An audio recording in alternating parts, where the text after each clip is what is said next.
ऐसे महापुरुषों की श्रृंखला।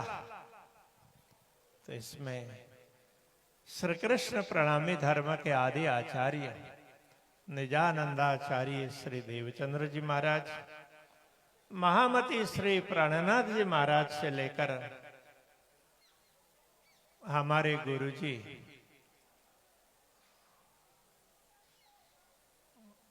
आचार्य श्री 108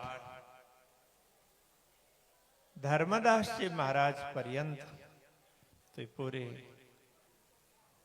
गुरुजनों की श्रृंखला को मैं नमन करता हूँ, वंदन करता हूँ, प्रणाम करता हूँ और सब के कामना के लिए पूर्ण ब्रह्म परमात्मा के चरणों में प्रार्थना करता हूँ।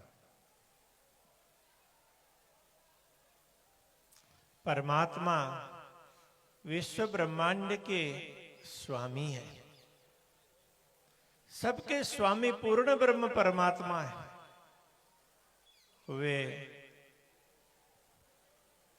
अपनी शक्ति को प्रकट करके, कार्य ब्रह्म को प्रकट करके ब्रह्मांडों का सर्जन करते हैं। उन ब्रह्मांडों में से एक ब्रह्मांड में हम हैं, तो उसमें भी 14 भिन्न भिन्न प्रकार के विशाल लोक हैं। तो उनमें से मध्य में मृत्युलोक आता है, तो उसमें भी कितनी बड़ी पृथ्वी है। तो उसके भूखंड में एक छोटे से भूखंड में हम लोग हैं। कई बार हम लोगों को लौकिक धन संपत्ति का या अपने वर्चस्व का बड़ा गर्व होता है। यदि हम पूर्ण ब्रह्म परमात्मा के वर्चस्व को, उनके कार्य को देखें, तो हमारे ये सारे उपक्रम हैं, तो उसमें तो सारे उसी में समाये हुए दिखेंगे। तो सचमुच है भी ऐसा, सारी सृष्टि पूर्ण ब्रह्म परमात्मा की ही है। पूर्ण ब्रह्म परमात्मा को ही शास्त्रों ने श्री कृष्ण कहा है। ईश्वरः परमः कृष्णः सच्चिदानंद विग्रह।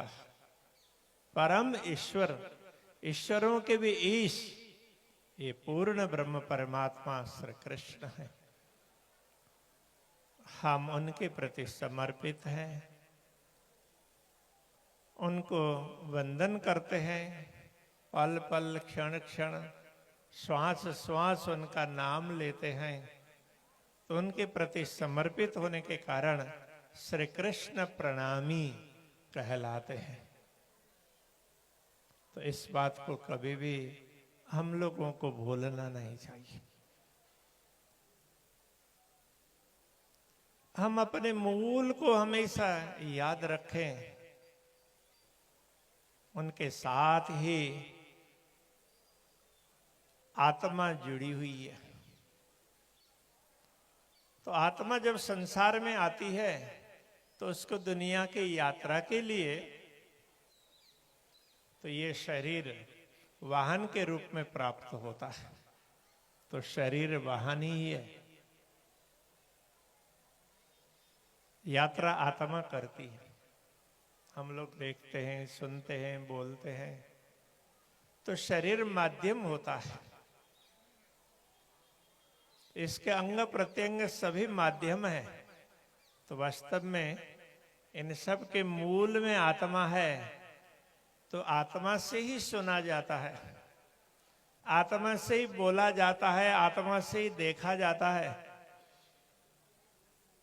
इसलिए आत्मा के भाव को समझें और आत्मा के दर्शन करने का प्रयत्न करें। तो ये दर्शन सही अर्थ में दर्शन माने जाएंगे। हमारे ऋषि महर्षियों ने हमें इस प्रकार से शिक्षाएं दी है, जिन्होंने अनुभव किया परब्रह्म परमात्मा का, उनकी शक्तियों का, उनकी सत्ता का, वे एक स्वर में हमें पूर्ण ब्रह्म परमात्मा के प्रति समर्पित होने की बात करते हैं। श्री कृष्ण प्रणामी संप्रदाय के लिए गौरव की बात है कि उन्हीं पूर्ण ब्रह्म परमात्मा श्री कृष्ण जी ने इसी जामनगर की पवित्र धरा में हमारे आदि आचार्य निजानंदाचार्य श्री देवचंद्र जी महाराज को प्रत्यक्ष दर्शन प्रदान किए। उनको आत्मा की पहचान करवाई तो स्वयं की पहचान करवाई, पाताल से लेकर परमधाम पर्यंत के दर्शन करवाए और सारा रहस्य समझाया, जगत का भी और ब्रह्म का भी। फिर उन्होंने मंत्र प्रदान किया। आज इस संप्रदाय में वही मंत्र गुरु परंपरा से प्राप्त होता है। तो हम सब भाग्यशाली हैं कि हम लोगों को पूर्ण ब्रह्म परमात्मा का प्रदान किया हुआ मंत्र प्राप्त है। उनका प्रदान किया हुआ ज्ञान, जिसको हम तारतम्य ज्ञान कहते हैं, तो वह प्राप्त है। तो उसको हम मनन करें, जीवन में उतारने के लिए प्रयत्न करें, मंत्र का जप करें और स्वयं को भाग्यशाली समझें। ये अभिमान की जरा ही बात नहीं, अभिमान तो दुनियादारी का होता है। ये सब परिवर्तनशील है, सभी चकनाचूर हो जाएंगे, किंतु आत्म गौरव, आत्मा की भावना है तो वह लौकिक भावना से विशिष्ट है। इसलिए हमें सदैव आत्म भाव में रहकर गौरवता का, आनंद का अनुभव करना होता है। तो जीवन का लक्ष्य भी यही है। जब तक इस जगत में रहें, आनंद से रहें, और जब यात्रा पूरी होगी तब हम परम आनंद का अनुभव करते रहें पूर्ण ब्रह्म परमात्मा के चरणों में। तो इसके लिए ही परब्रह्म परमात्मा ने अनेक मनीषियों को, महापुरुषों को, अपनी शक्तियों को इस जगत में भेजा। उनके माध्यम से ज्ञान, उपदेश, साधना के मार्ग प्रशस्त करवाए। इसलिए यहाँ अनेक प्रकार की परंपरा प्रचलित है। जितनी भी परंपराएं हैं सभी सन्मार्ग की ओर ले जाती है। सभी का अपना अपना ध्येय है। किसी समय में कोई परंपरा आरंभ होती है तो उसका एक ध्येय होता है, उसको सिद्ध करने का प्रयत्न करते हैं।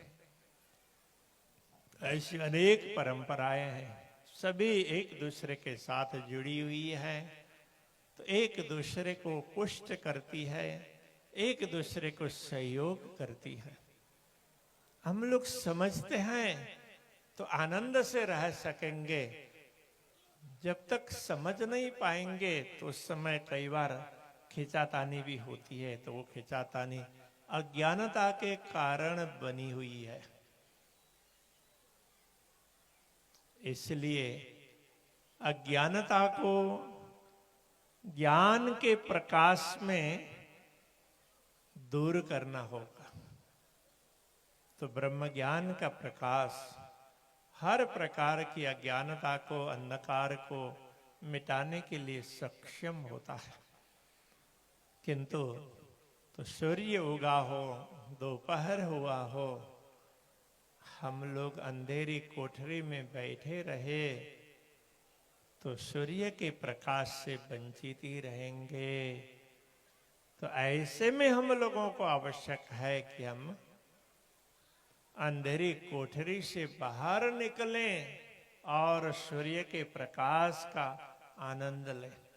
ऐसे ही जीवन में ब्रह्म ज्ञान के प्रकाश का आनंद लेना बहुत आवश्यक होता है।